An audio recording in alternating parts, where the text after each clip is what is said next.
일을 제대로 안 했는데 나중에 플랫폼에서 총 매출만 딱 때려가지고 1억 나왔어요. 근데 내가 실제로 남는 거 마진은 1,000만 원밖에 안 되는데 1억 나면 그때부터 소명하려고 하면 어디서부터 시작해야 돼? 근데 지금 1억에 대해 종소세까지 나올 텐데. 제때 세금 신고하자. 세무사님에 대해서 궁금한 것도 좀 있고 네. 구매대행 사업자 관련해서 궁금한 것도 있고 해서 모셔서 얘기를 한번 나눠보려고 하는데 세무사 생활을 좀 오래 하셨잖아요. 그쵸. 이제 거의 저 한 14년 차. 처음 만났을 때 얘기해 주셨던 게 최연소 무슨 뭐 그런 맞아요. 그죠? 최연소 세무사 뭐 이런 거 있잖아요. 여자 세무사. 근데 이제는 또 나이가 이제 좀 들어가지고 14년 차 세무사를 하셨는데 네. 가장 스트레스 받는 것들은 뭔가요? 세무사로서. 일단은 매년 우리가 시즌이 돌아오잖아요. 1월 달에 이제 부가세, 2월 달 연말정산, 법인세, 뭐 종소세 이게 이제 계속적으로 반복적으로 돌아오니까 겨울 한 12월 달 정도부터는 아직 돌아오지도 않았지만 약간 스트레스가 살짝 올라오기 시작하죠. 실제로 이제 시즌을 겪는 동안에는 뭐 거래처나 이제 업체나 뭐 사장님들이랑 뭐 통화하고 뭐 하면서 그러다 보면 이제 한 반년 지나가 있고 뭐 그게 이제 매년 돌아오는 그냥 스트레스? 보통 이제 상반기에는 사실 삶의 워라밸이 너무 떨어지는 거죠. 반복적인 신고와 그리고 계속 체크하고 그 다음에 수정이 있을 수 있고 막 이런 것들이 있는데 그래서 하반기는 굉장히 이제 제가 뭔가 뭐 운동을 하거나 약간 이런 식으로 조금 더 채우려고 뭐 생각하고 맞네. 1월부터 한 7월까지 거의 막 몰려 있으니까. 맞아요. 그 사이에 뭔가 하려고 운동도 하고 이러려고 해도 실제로는 그게 쉽지가 않더라고요. 제일 스트레스 받는 신고는 어떤 거예요? 일단 정리가 안 돼 있는? 그러니까 정리가 안 돼 있어서 갑자기 신고에 임박해서 막 연락 오시는 분들 신고 때 거의 잠도 못 자고 뭐 약간 이런 상황인데 그게 달아있는데 그때 정리가 안 된 상태에서 신고는 해야 되는데 약간 이런 케이스. 근데 신고 기간이 딱 끝났어요. 근데 바로 그 다음날 연락 온 사람들. 어제까지 했어야 되는 거예요? 맞아요. 저희 뭐 기장 업체나 이런 분들은 제가 먼저 드리기도 하지만 일회성인 분들 같은 경우에는 저희가 먼저 미리 연락드리거나 그러지 않거든요. 왜냐하면 그게 이탈 확률이 있기 때문에 저는 연락이 없으셨어요. 근데 그 후에 딱 신고 기간 끝나자마자 연락이 오면은 그때는 조금 뭔가 기한이 이제 지난 기한 후 신고가 들어갔는데 그럼 가산세도 붙고 그리고 오히려 또 원망하는 사람들도 있어요. 왜 연락 안 해줬냐? 요새는 워낙에 어플들도 많고 막 이러다 보니까 사실 납세자들의 이탈을 막을 수는 없거든요. 뭐 저한테 연락이 와서 그때 그렇게 말하면 저는 또 황당하긴 하지만 그래도 뭐 또 도움을 드려야 되니까 뭐 이런 경우가 조금 확 스트레스? 저도 이제 쉬어야 되는데 잠깐이라도 쉬려고 하는데 그런 것들이 이제 좀 있을 수 있죠. 그럴 수 있네요. 이 사람들이 이제 다른 데를 이용한다거나 아니면 진짜 폐업을 하는 사람도 있을 수도 있고 여러 가지가 있는데 그걸 내가 미리 알지 못하니까 연락을 안 줬다라고 뭐라 하는 건 좀 억울할 수도 있겠네요. 그쵸.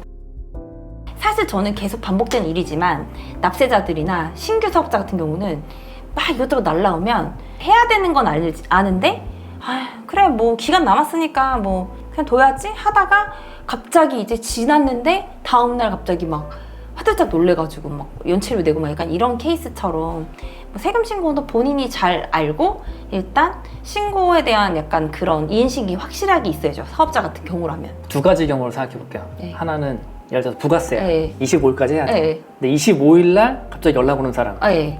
아니면 26일 날 연락 오는 사람. 25일날 그래도 25일날 연락 온 사람. 그게 더 좋아요. 더 좋아요. 왜냐하면 26일부터 무조건 가산세가 붙는데 25일날은 제가 밤 늦게라도 해주면 돼요. 내기만 하면 되니까. 근데 만약에 하루라도 지나면 거기서부터 좀 가산세가 일단 붙으니까 저도 전데 납세자도 스트레스 받죠. 하루 때문에 세금을 더 내야 되니까. 사실 저는 저 자체가 스트레스 받는다기보다 납세자가 스트레스 받으면 전 더 받아요. 그게.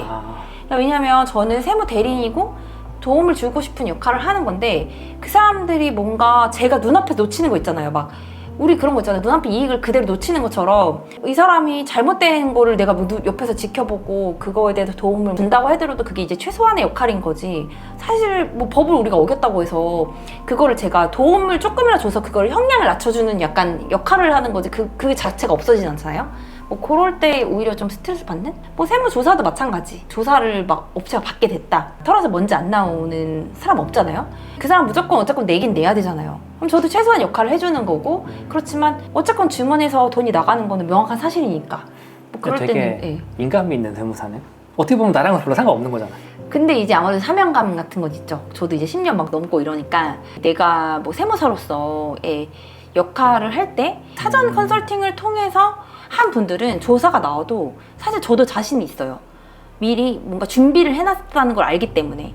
근데 만약에 그런 거 없이 다 지나갔어 상황이. 뭐 막상 딱 까봤을 때 이거 만약에 조금만 미리 알았거나 미리 컨설팅 받았으면 세금 덜 냈을 텐데라고 생각하는 케이스도 있거든요. 그때 갑자기 좀 스트레스 아니면 좀 안타까움이 막 몰려온다고 해야 되나? 예, 뭐 그런 것들이 있어요. 되게 좋은 세무사네요. 돈 내는 사람이 본인이 못 챙긴 거잖아요, 따지면. 그쵸. 본인이 못 챙긴 건데 그거를 보고 안타까워 해준다는 게 되게 괜찮은 분이네요.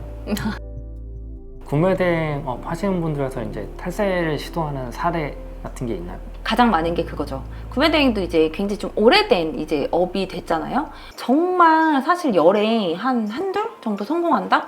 저는 그렇게 봐요. 세무사 쪽에서 대리를 하는 입장에서 본다면. 그런데 가장 많이 쓰는 게 이제 가족 명의로 사업자 내시는 분들 되게 많고, 구매대행은 보통 간이로 많이 일단 내시잖아요. 몇 개월 하다가 내가 막 좀 매출이 생각보다 너무 커요. 그러면 이제 폐업해버리고 뭐 이렇게 하고, 그 다음에 뭐 또 다른 명의로 뭐 낸다거나 뭐 이런 경우가 사실 뭐 탈세를 시도한 사례다? 이렇게 볼 수 있겠죠? 그럼 예를 들어서 구매대행으로 간이 사업자를 운영을 하다가 매출액이 이제 간이를 넘어갈 것 같으니까 네. 폐업을 한다는 거잖아요. 맞아요. 그럼 다시 이제 사업자를 열어서 다시 하려고 하면 네. 본인 이름으로 하면 안 되는 거죠. 근데 본인으로 하면은 다시 살아나요. 그죠? 네, 다시 살아나요. 그리고 업종도 똑같잖아요. 네. 그러면은 간이라는 것 자체를 폐업을 인정을 받을 수가 없어요. 그래서 보통 그때 이제 뭐 가족 명의를 막 사용하는데, 엄마 명의 막 일 안 하시는 뭐 부모님을 막 끌어들여서 뭐 사업자를 낸다거나. 왜냐면 사업장을 내긴 쉬우니까. 구매대행 보통 집에다 많이 내잖아요. 그죠. 그게 이제 탈세를 시도하면 시도하는 건데, 이게 만약에 그죠. 엄밀히 말하면 불법인 거죠. 그쵸, 불법이죠. 그 종합소득세든 뭐 부가세든 다 사업장별 그리고 인별 과세라서 어차피 합세는 되지 않지만, 실제로 내가 하고 있는데 내 엄마 걸 사용한다거나 뭐 아빠 걸 사용한다거나 그랬을 때 나중엔 그게 만약에 내가 단독으로 한 게 걸리면 그건 이제 합산과세로 다시 바뀔 수도 있죠. 그러니까 예를 들어서 내가 운영을 계속 하는데 네. 예를 들어서 어머님 네. 이름으로 사업자를 냈어. 그래서 네. 이걸로 부가세 신고하고 네. 이것도 종합소득세 신고하고 다 신고를 그쵸, 했는데 그쵸. 실제 이게 돈은 내가 가져가는 거죠. 그쵸. 그런 게 만약에 걸려서 뭐 조사가 나온다 그러면은 그거에 입증할 수 없다. 예를 들어 어머니가 연세가 너무 많으신데 일단 내가 내 걸로 못 내니까 막 갖다 썼어요. 근데 구매대행이 이게 일반적으로 연세가 많으신 분들이 할 수 있는 업으로 보기는 살짝 힘들잖아요. 60, 70대 분들이 물론 하시는 분들도 있겠죠. 요새 시대에는 있겠지만 그런 게 현실적으로 좀 약간 냄새가 난다 하면은 충분히 문제될 수 있죠. 또 그런 경우도 있어요. 네. 예를 들어가지고 내가 사업자를 예, 냈어. 예, 예. 근데 나는 신용카드를 만들 수가 없어. 아, 그래서 가족 신용카드 사용해서 구매대행 운영하시는 분도 있어요. 그쵸. 맞아요. 그런 분 많아요. 예, 가족 거, 문제인 것 같아요. 맞아요. 구매대행 우리가 신고를 할 때 신고 틀이 그렇잖아요. 예를 들어서 네이버 스톱하면서 매출이 났다. 그럼 내가 그 해외 카드로 사용 내역이 그만큼의 비용 반영이 돼서 수수료만큼 우리가 매출 신고를 해야 되는데, 가족 신용카드라는 거는 어차피 우리가 실비로 쓴 건 맞잖아요. 그렇기 때문에 그 가족 신용카드 관리를 잘해서 일단 넣어주긴 해야 돼요. 근데 세법에서는 원래는 본인 명의 카드 아니면 원래 인정해주기가 힘들어요. 뭐 이런 부득이한 경우들이 있기는 하지만 그거는 뭐 가족 카드 썼다고 해서 인정을 못 해주면 우리가 당연 불복 가는 거고, 그렇지만 뭐 그런 케이스들을 뭐 막을 수는 또 없으니까 물어보신 분들 되게 많기는 한데. 그죠. 근데 문제가 될 소지는 있는 거죠. 있죠. 왜냐하면 본인 명의가 아니라고 만약에 세무서에서 본인 명의 카드를 쓴 거 아니니까 인정 못 받아요. 그러면은 우리가 뭐 할 말이 없어지는 거기 때문에. 그 인정을 못 받아버리면 어떤 식으로 세금이 부과되는 거예요? 매입이 안 잡히는 거잖아요. 그쵸. 만약에 1억이 수납한 매출이 안 돼. 그 중에 9천이 내가 그 물건 산 비용이에요. 그럼 9천 인정 못 받는 거죠. 1억에 대한 세금이 나오겠죠. 그러니까 9천은 우리는 인정 못 받아버리니까, 비용으로. 근데 사람이 하는 일이고 이러니까 가족 신용카드를 제가 쓰는 부분은 일부는 그래도 뭐 사업을 앞으로 장기적으로 운영할 건데 뭐 한 반년? 뭐 1년? 뭐 요 정도까지는 그래도 가족 신용카드를 좀 쓰는 부분이, 사업이라는 거는 사실상 연속성이 있어야 되거든요. 그 일시적으로 내가 뭐 가족 신용카드를 쓴다 이런 부분들은 그래도 최대한 인정받을 수 있도록 소명이 나왔을 때 그렇게 입증을 하려고 하는데, 계속 그걸 몇 년 막 썼다고 하면 그거는 이제 어떻게 보면은 인정 못 받을 확률이 더 큰 거죠. 그럴 거면 차라리 또 가족 명의를 써서 가족 명의 사업자로 가족 명의 신용카드로 하는 게 더 나았기는 해요. 근데 그러고 나서 그 돈 내가 쓰면 안 되는 거잖아요. 그쵸. 그건 맞죠. 구매대행이 세무가 어려운 부분은 있거든요, 현실적으로. 아무래도 내가 좀 매출이 작을 때는 혼자 신고하거나 이런 케이스가 있겠는데, 뭐 갑자기 터질 수도 있는 거잖아요. 잘 돼가지고.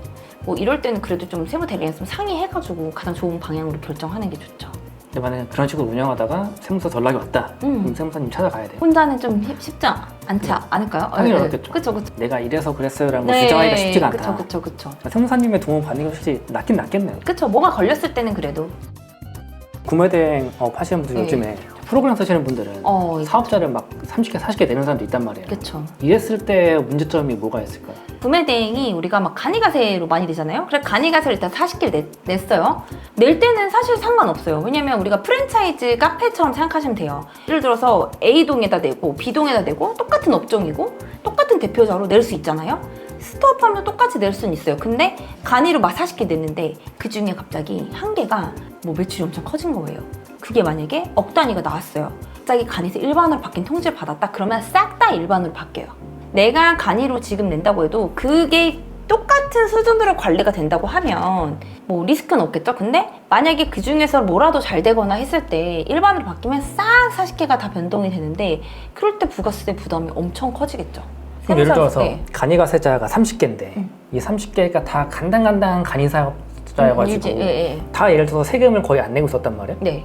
근데 이게 종소세는 많이 낼 거잖아요. 그렇죠. 종소세 많이 내죠. 종소세는 간이가 됐든 일반이 됐든 다 내는 거예요. 간이가 30개건 일반이 1개건 뭐 그거랑 상관없이 5월달에 종소세 다 합산해서 내는 거기 때문에 사실상 종소세 부담은 엄청 커요. 그래서 제가 봤을 때는 물론 프로그램 30, 40개 좋기는 한데 필요한 상품 아니면 잘 팔리는 상품 소싱해서 하는 게 더 좋다고 보거든요. 그렇게 해서 만약 그게 잘 됐어요. 전문화 시켜서 뭐 차라리 법인을 만드는 게 낫겠죠. 조금이라도 뭔가 하나가 커지거나 했을 때 리스크는 더 크다. 40개의 스토어팜 다 해서 부가세 100만 원밖에 안 내는데 갑자기 그게 일반으로 바뀌었다. 그럼 쉽게 말해서 4천만 원이 되는 거예요. 100만 원이 40배가 되니까. 약간 뭐 이런 개념? 근데 굳이 세법으로 따졌을 때 뭐 사업자가 많아도 문제는 없다. 예, 맞아요. 문제는 없어요. 관리만 좀 어렵고. 네, 나중에 맞아요. 이제 하나가 빵 터졌을 때. 그쵸. 세금이 갑자기 빵 늘어날 수 있다, 한 방에. 맞아요. 근데 뭐 물건이 잘 팔리면야 뭐 세금 신고한 거 별것도 아닌데 약간 이렇게 생각하시는 분들도 있을 거고 또 세무사 입장에서는 굳이 왜 30, 40개씩 내나? 근데 살짝 의문은 이 카페를 예를 들어 다른 지역에서 30개를 한다는 거랑 어떻게 보면 구매대행은 온라인 판매 스토어를 만들기 위한 거잖아요. 네, 맞아요. 근데 이것도 같은 업종으로 30개, 40개를 내는 게 진짜 문제가 안 될까가 궁금하긴 해요, 솔직히. 내는 거는 다 낼 수 있어요. 내는 건 낼 수 있는데 왜냐면 사업장만 다르면 되거든요, 사실상. 사업자 주소지만 다르면 맞아요. 주소지만 다르면 돼요. 나중에 뭐 세무서에서 온라인으로 하는 사업인데 혼자 운영하는 사업인데 그냥 집에서 그냥 내서 하는데 왜 그 사업장을 여러 개씩 내냐. 근데 아마 40개를 만들려고 이렇게 뭐 다른 프로그램 운영하는 회사에서 얘기하는 거는 이게 세법적으로 어차피 사업장만 다르면 돼요 라고 생각하는 그 걸릴 게 없다고 생각하는 그 의도 때문에 그러는 건데 세무서에서는 만약 걸렸어요. 그러면은 이유를 물어볼 거 아니에요. 왜 똑같은 업종을 지금 대표님 물어보신 것처럼 왜 똑같은 업종을 도대체 40개 낸 거예요? 그러면은 이제 납세자가 주장하는 게 하나의 스토어팜 5,000개밖에 못 올려서 그렇다라고 설명하면 또 할 말도 없거든요. 사실상. 뭐 그런 내용이죠. 그것 자체로는 문제가 되지 않는다는 거.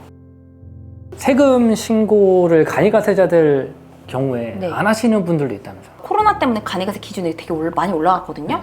그러니까 더 막 간이가세를 하려고 해요. 왜냐면 우리가 그 구매된 업으로만 예를 들어서 뭐 8,001억 매출 말고 내 수수료로 그러면 월천 버는 거잖아요. 맞아요. 그 월천 버는 일이 그렇게 쉽지는 않단 말이에요. 그렇기 때문에 지금 구매대행은 사실상 간이를 더 권해야 되는 상황은 맞아요. 근데 또 납부 면제 기준이 있어요. 간이가세. 그게 한 4,800이에요. 그러니까 그것도 원래 2,400이었어요. 근데 4,800 늘어나니까 만약에 납부 의무 면제 그러면 신고는 무조건 해야 되는 건 맞지만 납부를 안 하기 때문에 페널티가 없는 거예요. 딱히. 그래서 안 하는 거예요. 안 해도 된다. 왜냐면 낼 게 없으니까. 해야 되는 건 맞지만 뭐 안 해도 벌금이 없다 그러면은 사람들은 다 귀찮아서 안 하려고 하죠. 근데 이게 문제되는 건 만약 우리가 이렇게 관리를 안 해줬어요. 근데 부가세만 안 하는 게 끝이 아니라 종합소득세 무조건 다 해야 된단 말이에요. 간이든 일반이든. 하는지 몰랐어요. 이렇게 말씀하신 분들이 있는데 부가세는 납부 의무 면제 기준이 되더라도 일단 신고하고 그걸 바탕으로 우리가 5월달에 종소세가 나오는 거예요. 그렇기 때문에 첫 번째 순서가 간이가세자 부가세 신고가 먼저고 1월달에 우리가 막 신고를 하잖아요. 그러면 그걸 집계해서 5월달에 종소세 안내문에 내가 신고한 금액을 바탕으로 안내문에 나오고 찍히는 거거든요. 그게 없어요. 예를 들어 내가 신고 안 했어. 부가세도 안 나오네? 아무것도 안 나오네? 그럼 종소세 안 하고 있다가 나중에 스톱하면서 매출 자료 다 가면 그때부터 이제 막 거의 막 난리가 나는 거죠. 판 게 있고 막 그때 수수료 정리도 막 안 해놨어. 막 올리는 재미에 막 맞들려서 막 이렇게 초반에는 막 관리하시는 분들 있는데 나중에는 저도 좀 난감한 게 신고 때 돼서 갑자기 구매 대행을 하는데 뭐 이렇게 얘기하고 정리한 거부터 물어본단 말이야. 근데 그거 없다고 하는 사람들도 있어요. 아니면 하다 말았다. 그게 습관이 돼야 되잖아요. 하나의 세트가 돼야 되는데 그렇게 안 하신 분들이 있으니까 그럴 때는 이제 뭐 문제가 이제 커지는 거죠. 종소세를 납부할 때 돼서야 부가세를 안 낸 게 문제가 되는 거잖아요. 그쵸. 근데 몰라요. 그것도 만약 부가세 신고 안 하면 종소세 안 내면 안 뜨니까. 그렇게 해서 연락하는 사람들도 있어요. 그렇게 해서 연락했나 보다. 네이버 막 이런 데 있잖아요. 요새는 배민 쿠팡 이런 데 다 들어가요. 플랫폼에서 우리가 신고를 하지 않아도 국세청에다 보고하게 돼 있어요. 그렇죠. 보고하니까 그걸 통해서 연락이 오는 거죠. 세무서에서. 뭐야 스톱하면서 1억인가 매출 잡혔는데 너는 왜 신고 안 했어? 그러면 그때 이제 발등이 불 떠오르는 거예요. 난 간이가설제도 사업자는 내긴 했는데 뭐 해야 되는지 몰랐어요. 그런다고 해서 뭐 없어지진 않잖아요. 그런 것들이. 그럼 그때 막 소명을 해야 되고 막 그런 상황들이 벌어지니까 모든 세금 신고는 자기가 알아서 먼저 일단 신고를 하는 게 습관이 들어죠. 사업자를 내는 동시에 세금 신고도 같이 습관처럼 드려야지만 이게 이제 문제 없이 자진 신고를 인정을 많이 해주는 거죠. 부가세를 안 내도 된다고 생각하니까 부가세 신고를 안 한다는 얘기는 종소세도 안 낸다고 생각하나요? 맞아요. 그런 거죠. 세금 납부 의무 면제라는 말이 되게 위험한 말이에요. 그래서 면제라고 하니까 안 내도 되는 그치 진짜 생각보다 그런 분들 진짜 많아요. 네. 그냥 뭐 세금을 쉽게 생각하는 거죠 사실상. 그리고 예를 들어 1월에 야심차게 내가 구매 대행을 해보겠다고 막 해요. 한 3개월 막 했어요. 근데 하다 보니까 잊어버리고 자기가 산 거예요. 그냥 간이사업자 내게 되는 그만두고 그냥 한 3개월 하다가 잘 되긴 했는데 이게 사람이 막 패닉이 올 때도 있고 막 진짜 그렇잖아요. 그러다가 잊어버리고 있는데 그 간이가사장 그 다음 연도 1월 25일인데 잊어버리고 있을 거 아니에요? 그러다가 이제 5월달까지도 몰라요. 신고 안 했으니까 부가세. 그럼 그 이후에 세무서에서 갑자기 이제 뭐 네이버에서 이거 판 거 있는데 뭐냐 이게 연락 오면 이제 거기서부터 이제 머리 아파지는 거예요. 그때 수습하려면 더 힘들죠. 사업을 시작했다 하면은 무조건 세금 신고는 본인이 챙겨야 된다. 폐업하면 폐업한 다음에 부가세 신고해야 되잖아요. 맞아요. 그거 안 하는 사람도 많죠. 엄청 많아요. 그것도.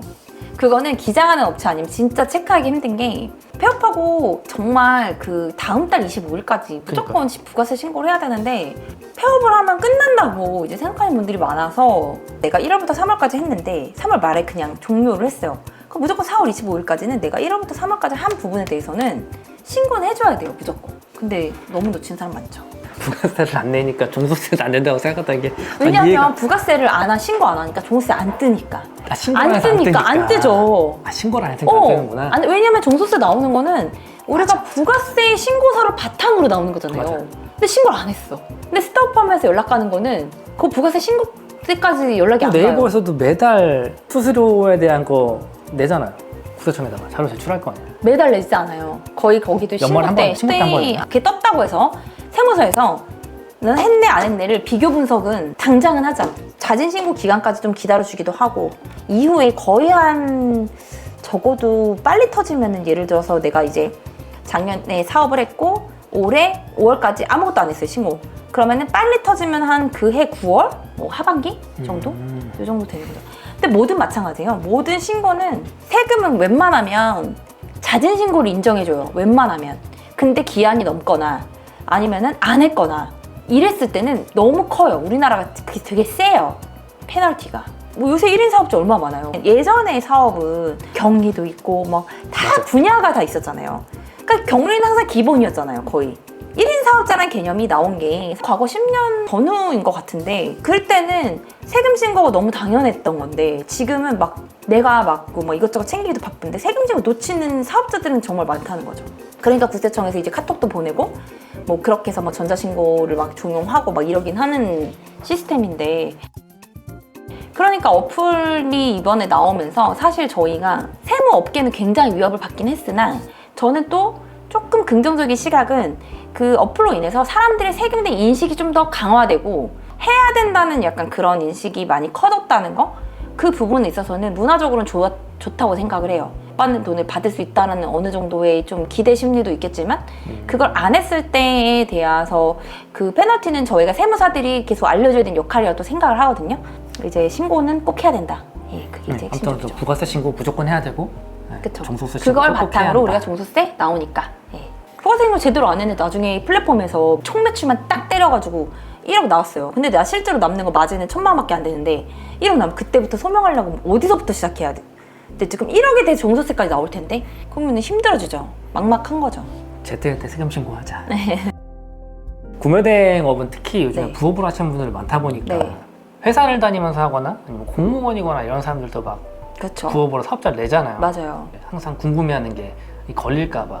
걸릴까봐라고 생각하는 부분들은 무조건 X. 내가 내 입으로 말하지 않는 이상은 걸릴 확률은 거의 없어요. 뭐 옆에 동료한테 구매 대행 하는데 뭐 이렇게 얘기하지 않는 이상은 알 수 있는 방법이 없다고 하는 부분은 일단 우리가 연말정산부터 시작해 볼게요. 내가 회사를 다니고 있어요. 회사를 다니면 한 1월쯤부터 막 연말정산 하라고 막 난리가 나요. 13월에 월급이다 뭐다 해가지고 막 연말정산 뭐 절세법 해가지고 막 나오죠. 근데 그거는 딱 근로자들한테만 해당되는 얘기예요. 연말정산 대상자예요. 그러면 똑같이 회사에다 제출하면 돼요. 연말정산 간소화 자료 제출하고 그리고 부양가족 자료 제출하고 회사에다가는 그냥 그 자료 제출하고 연말정산 받으면 돼요. 근데 그거는 선택적인 사안이에요. 부업을 미리 시작한 거예요. 한 10월 달부터 시작했어. 몰래 시작하고 난 아무한테도 얘기하지 않았고 그러면 회사에다도 말할 필요가 없는 거예요. 근데 우리는 그렇게 연말정산을 하면서 느끼는 게 부가세 신고도 해줘야 돼요. 10월 달에 낸 사업자에 대해서 회사의 일은 아예 그냥 별개의 건으로 생각하고 부가세 신고를 해요. 부가세 신고를 통해서 제가 종소세에 기반이 된다고 했잖아요. 그러면 회사에서 연말정산 한대요. 그 다음에 내가 부가세 신고한대요. 그게 합산이 돼서 5월 달에 안내문이 나와요. 5월 달 안내문에 근로소득에도 동그라미, 사업소득에 있는 총수익 금액이 얼마다 이렇게 찍혀요. 그게 부업인 거예요. 그러면 내가 5월 달에 종소세 신고를 합산해서 해주기만 하면 돼요. 근데 종소세 신고는 회사에서 해주는 게 아니거든요. 본인이 자진 신고하는 거예요. 사업소득 신고에다가 근로까지 합산해서 신고를 하는 거죠. 대신 여기서 이제 중요한 건 근로소득에 대해서 원천징수 영수증이 회사에서 제출했던 내역들 그런 것들 다 나오는데 그때 신용카드적인 부분이 있어요. 중복으로 들어갈 수 있기 때문에 신용카드에 들어갔던 부분을 내가 수정을 좀 해줘야 돼요. 미리 공제받았던 것들은 빼고. 네. 그래서 만약에 그게 싫으신 분들 어떻게 하냐? 어차피 5월달에 신고해야 되잖아요. 그러니까 2월달에 회사에다가 아무 말도 안 하고 제출도 안 해요. 그냥 제출도 안 해버려요. 그냥 그냥 기본으로 회사 해주세요. 그렇게 말해요. 토해내든 뭐하든 어차피 정산은 5월달에 한다는 거예요. 내 종소세 거에 때려 넣겠다 한 번에. 예. 굳이 내가 회사에서 난 아닌 척하고 싶으면 똑같이 하면 되고 만약에 회사에다가 그냥 이렇게 얘기하기 싫고 그냥 간소화 자료 제가 알아서 5월달에 할게요라고 얘기하면 회사에서 더 이상 얘기 안 하거든요. 그냥 5월달에 본인이 종소세 할 때 그때 빠졌던 것들 뭐 자기가 뭐 근로자로서 넣을 수 있는 것들 사업자로도 넣을 수 있는 것들 다 해서 정산해서 잘 신고만 해주면 그때 내 최종 세액이 나오는 게 5월이에요. 부업을 안 하는 근로소득자들은 2월달에 끝나는 거예요. 그러니까 5월달에 할 게 없는 거고 우리가 부업으로 구매 대행을 하거나 다른 사업을 한다. 그리고 나서 근로까지 있다. 그런 사람들이 이제 5월달에 하는 거고 건보료 같은 것도 직장 가입자 기준으로 그냥 건보료는 떼는 거예요. 근데 물론 다른 소득이 엄청 커요. 그러면 이제 초과 건강보험에 나올 수 있는데 그런 사람들도 극히 드물어요. 그런 것도 집으로 날라오지 회사로 날라가진 않는다. 그럼 회사에서 내는 건보료 부분에 추가 부분을 더 납부하세요라고 집으로 연락이 오는 네, 거죠? 집으로요. 근데 이중 근로소득 같은 경우는 회사로 통보될 수도 있어요. 그거는 공단에서 가는 거예요. 이 사람이 A 회사에서도 일하고 B 회사도 일하잖아요. A 회사에서 사대보험 떼요. 근데 B 회사에서 일하는 것도 사대보험을 모르고 다 뗄 수도 있잖아요. 그럼 그게 중복되잖아요. 그러니까 그 부분에 대해서는 연락 오는 경우가 좀 있어요. 간혹. 근데 사업자만큼은 알 수가 없어요. 경업금지 이런 것 때문에 부담을 느끼는 거잖아요. 내가 회사 잘릴까 봐. 그쵸. 만약 근로계약서에 경업금지 의무 위반 이런 거는 장담 못하죠. 이건 세법적인 것만 말씀드린 거고 만약 그런 약간 이제 법적으로 뭐 근로기준법? 약간 뭐 이런 걸로 인해서 걸리는 것까지는 어떻게 할 수가 없어요. 내가 얘기하지 않고 굳이 뭘 아무것도 하지 그쵸. 않았는데 회사에서 그걸 알 수 있는 방법은 없다. 내가 뭐 예를 들어서 쿠팡 알바 할 수도 있는 거잖아요. 쿠팡 3.3 소득 거의 뗀단 말이에요. 맞아. 그럼 쿠팡 하는 것도 내가 말하지 않는 한 몰라요. 전혀 별개라고 생각했는데 네. 이게 별개라고 생각할 필요가 없는 거예요. 그쵸. 구매대행업 하시는 분들이 3, 4년한테 많이 네. 바뀌었었잖아요. 네. 혹시 설명 나오고 이런 사람도 있었어요? 꽤 있죠. 소명이 나오면 기록이 정말 중요하거든요. 모든 사실 소명이 다 마찬가지긴 해요. 구매대행업 같은 경우는 특이하게 신고를 한다는 게 일단 특수성이 있기 때문에, 그러니까 예를 들어서 스토어팜 기준으로 총 매출 있고, 그 다음에 내가 카드, 해외로 구입한 신용카드 내역, 배송비, 그리고 뭐 일반 부가적인 뭐 다른 것들, 그게 있으면 건 바이 건으로 다 정리가 되어 있어야 되잖아요. 그 정리가 없으면 소명은 되게 힘들어요. 일반적인 사업은 매출이 있고 거기에 따른 매입 세금 계산서가 있고 카드 쓴 내역들이 나와야 되는데, 구매대행은 그 틀이 아니라 보통 해외에서 구매한 거잖아요. 말 그대로 해외에서 구매한 내역을 직접적으로 차감시켜주는 계정이 되기 때문에 그런 걸로 입증을 하는 거예요. 그래서 그걸 했는데 이해를 못할 수 있어요. 세무사에다 제출했는데 이해를 못하면 뭐 관련된 예규 판례를 가져가서 구매대행이 수수료 매출만큼 신고한다는 내용을 이제 설명을 드리고, 그 다음에 그걸 제출해서, 예를 들어서 네이버 스토어팜에서 1억인데 실제 마진이 1,000만 원이다. 그 9,000만 원에 대한 비용을 어떻게 입증하냐가 이제 관건이 되는 거죠. 근데 그게 기록이 없다. 아무것도 없대요. 그러면은 당연히 그러면 세금 추징이 당할 수밖에 없는 거고, 항상 구매대행의 세무적인 핵심은 기록. 그럼 예를 들어서 혼자 막 운영을 하다가 네. 소명이 나왔어요. 근데 내가 지금 당장 뭘 해야 될지 모르겠어. 네. 그럼 어떻게 해요? 그러면은 뭐 세무사 찾아가야죠. 세무사를 찾아서 일단 부가세 신고한 건 있을 거 아니에요. 부가세 신고를 제대로 했냐 안 했냐 일단 보고, 부가세 신고에 맞춰서 네이버 스토어팜에서 우리가 부가세 신고해 보면 매출 다 나오잖아요. 그 매출. 그 다음에 카드. 보통 소명이 나오면 기간이 나오거든요. 예를 들어 2023년도 1월부터 2024년도 말까지 뭐 이러면 그때까지 해외 구매 카드 내역 쭉 뽑고, 그럼 카드사에 요청해야죠. 그 배송비 쭉 뽑고, 그리고 나머지 뭐 우리가 뭐 네이버에서 수수료 같은 거 나간 거 있을 거 아니에요. 그거는 생략 잡히거든요.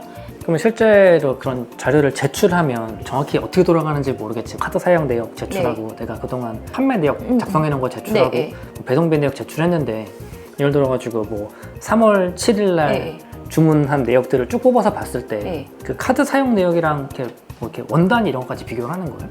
예를 근데 들어서 환율 카드 차이 사용 때문에 금액, 뭐 배송비 금액. 근데 이게 전수는 못할 확률이 높. 1월부터 뭐 12월까지예요. 그러면 갑자기 뭐 3월 7일 딱 꼽겠죠. 그럼 네이버에서 우리가 상세 내역 보면은 뭐 판지 알잖아요. 그럼 그거에 따른 구매한 것도, 예를 들어 아마존이다. 그럼 아마존에 뭐 샀는지 나올 거 아니에요. 그 품목까지도 제출해야 되는 케이스가 있거든요. 그 품목 맞는지, 그러니까 사후적으로라도 엑셀을 정리를 해야겠죠. 여기서 몇 월 며칠 날 구매한 거, 거기에 따른 배송비가 얼마 나왔다는 거, 그런 거를 전수는 아니더라도 찝었을 때 몇 개 맞는다. 그러면은 그 부분은 이제 인정 확률이 높죠. 아, 그러면 적어도 해외에서 실제 그 사이트에서 구매한 내역도 가지고 있는 게 좋겠네요. 그쵸. 그거는 근데 들어가면은 다 뽑을 수 있긴 뭐 하더라고요. 해외 사용 카드 내역을 막 우리가 조작할 수는 없잖아요. 그쵸. 대략적으로 총액으로 보통 맞추긴 하는데, 만약에 그래도 건 바이 건으로 조사해보고 싶다. 왜냐면 정리된 내역이 없어. 그러면 우리는 총액만 다 제출할 거예요. 그럼 몇 월 며칠자에 갖고 와봐. 이렇게 되는 거죠. 그게 맞는지 어느 정도 입증을 해야 되는 상황들이 나오죠. 배송을 빨리 보내기 위해서 네. 배대지에다가 미리 좀 사놓고 판매하는 사람도 있단 말이에요. 아, 맞아요, 맞아요. 근데 이러면 원래 국내법을 따져도 원래 구매대행을 맞아요, 인정 못 맞아요, 받잖아요. 맞아요. 그리고 각종 뭐 인증 관련된 맞아요. 내용들도 인정 네. 못 받는데, 세무적으로도 예를 들어서 소명 나왔는데 그런 것만이 걸려버리면 그것까지 너무 세부적이라서 걸릴 수 있는 확률은 좀 드물다고는 볼 수 있긴 하거든요. 그러니까 만약에 그렇게 한다 그러면은 사업을 두 가지 형태로 좀 나눠야 돼요. 그럼 예를 들어가지고 해외 배대지에 물건을 미리 쌓아놨단 말이에요. 네. 그럼 한 번에 많은 양을 산다는 거잖아요. 그쵸, 그쵸. 그럼 이거는 결국 또 매입을 인정받을 수 있어야 되는 거잖아요. 맞아요. 근데 그거는 거의 쉽지는 않아요. 구매 대행으로 우리가 인정받기가. 예를 들어서 한 번에 들여오거나 이런 것들은 건 바이 건으로 하는 구매 대행 그거랑 맞지 않아요. 실제로는 내가 예를 들어서 한 1,000개를 사가지고 놔뒀어, 배대지에. 그리고 내가 1년 내내 1,000개를 팔았단 말이에요. 근데 이거 구매 내역 증빙하세요라고 하면 전년도 구매 내역밖에 없을 거예요. 맞아요, 맞아요. 1,000개에 대해서. 그러면 구매 대행 그거 매입으로는 인정받긴 힘들어요. 그렇게 되면 부가세는 총 매출에 대해서 세금 내야 되는 거예요. 실제로도 예전 방식이 소매 방식 중에 해외에서 예를 들어 영양제 같은 거 한 번에 막 그렇게 들여오는 경우 많거든요. 그럴 때도 그 부분은 부가세는 포기하셨어요, 거의. 부가세는 그냥 다 총 매출에 내고, 대신 종소세 때는 실비로는 인정받아야죠. 이게 내가 실제로 1억이 내가 가진 게 아니잖아요. 나는 이 물건값을 9,000만 원 치렀는데 못 받잖아요. 근데 해외에서 산 거에 대해서 부가세는 우리가 인정 못 받는단 말이에요. 왜냐면 우리나라가 소비지국 과세 원칙이기 때문에 소비하는 나라에서 과세하게 돼 있어요. 내가 사왔잖아요, 그거를. 사왔으니까 그건 부담은 어쩔 수 없어요. 그러니까 그냥 포기하고 내일 1억에 대한 매출 그냥 신고, 예를 들어 1억에 대한 1,000만 원 부가세 내고, 나머지 종소세 때는 1억에서 9,000만 원을 제외시켜준 금액에 대해서 나는 실제로 1,000만 원밖에 못 벌었다. 그냥 이렇게 해서 종소세는 좀 더 줄이는 거죠. 근데 그거는 사실 입증하는 거지. 사실 조금 고도의 영역이긴 한데 그거는 좀 포기한다 이렇게 봐야 돼요. 얘는 어떤 경우 있었냐면 중국에서 막 보따리로 막 갖고 오는 경우도 옛날에 많았단 말이에요. 그럼 중국에서 사온 거 어떻게 입증할 수가 없잖아요. 우리가 할 수 있는 거는 계좌이체 막 이런 거밖에 없어요. 그리고 현금으로 사오는 경우도 너무 많잖아요. 현금으로 사왔기 때문에 그거를 인정을 받을 수 있는 케이스가 없으니까. 근데 내가 인터넷을 팔잖아요, 그런 것들. 인터넷 팔면 사람들 카드 결제하고 그러면 매출을 숨길 수가 없고. 그러니까 그걸 어떻게 입증해요? 그러니까 부가세는 포기하는 거죠, 그냥. 이제 물건 값에 대해서 입증을 어떻게 하느냐, 그런 거에 대해서 문제가 된 케이스들이 꽤 있죠. 구매 대행으로 인정을 못 받으니까 그냥 총매출에 대해서 부가세를 그냥 내버린다. 맞아요. 실제 그런 케이스라면 뭐 세무사님 찾아가 별 의미가 없네. 그쵸. 그러면은 뭐 그냥 어차피 안 된다. 안 된다. 어차피 안 돼요, 거의. 부가세로 혜택을 보는 건 포기해라. 깔끔하네. 그래서 간이가세자가 거의 일반화됐고, 간이가세 수준에서 뭔가 이렇게 좀 부업을 운영하신다고 하면 현재는 하기 되게 좋은 업종 같아요. 왜냐면 간이가세 기준이 올라가서. 많이 올라갔죠. 예, 그래서 많이 올라갔기 때문에 간이로 최대한 유지하시는 걸 좀 추천을 드리고, 대신 종소세만큼은 합산해서 내가 부업을 하더라도 그 세금 내는 부분은 어쩔 수 없다고 좀 감안은 하셔야 돼요. 세금 부담 때문에 내가 예를 들어 내 와이프 명의로 한다거나 가족의 명의로 했을 때는 정말 가족이 뭔가 좀 도움을 주고 약간 이런 사실들을 입증하지 않으면 나중에 또 위험해질 수 있기 때문에 뭐 적당한 선에서 구매 대행을 하시면서 잘 기록해 놓으시고 잘 될 때는 그냥 법인 추천드립니다. 네, 구매 대행이 실제 오래된 업종이긴 한데 이제는 네. 아직도 세금 관련해 가지고는 모르시는 분들 되게 많은 것 같아요. 맞아요. 그래가지고 좀 자세하게 여쭤보고 전달을 해드리려고 네. 세무사님을 모셔서 이야기 한번 해봤습니다. 네. 좋은 이야기 감사합니다. 네, 대표님 오랜만에 봐서 너무 반갑고 네. 또 뭐 다른 컨텐츠로 또 뵙도록 하겠습니다. 네, 뭐 세무사님이랑 네. 또 앞으로 이제 이런 시리즈를 오, 좀 네네. 만들어보고 여러 가지 네. 기획을 해봐서 네. 재밌는 이야기 전달해드리도록 하겠습니다. 네, 수고하셨습니다. 감사합니다. 네, 감사합니다. 네.